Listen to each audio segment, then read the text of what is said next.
Welcome back, garden enthusiasts. Today, we're focusing on essential maintenance tips for your kitchen garden. Regular pruning encourages healthy growth and productivity. Remove dead or overgrown branches to allow more light and air, promoting better growth.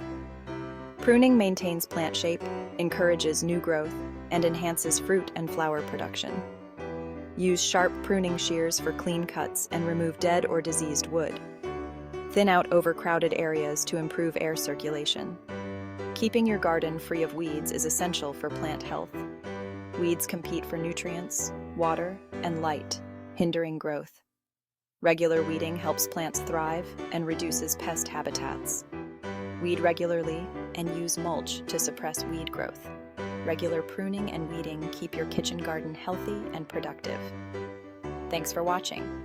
Like, comment, and subscribe for more gardening tips. Happy gardening!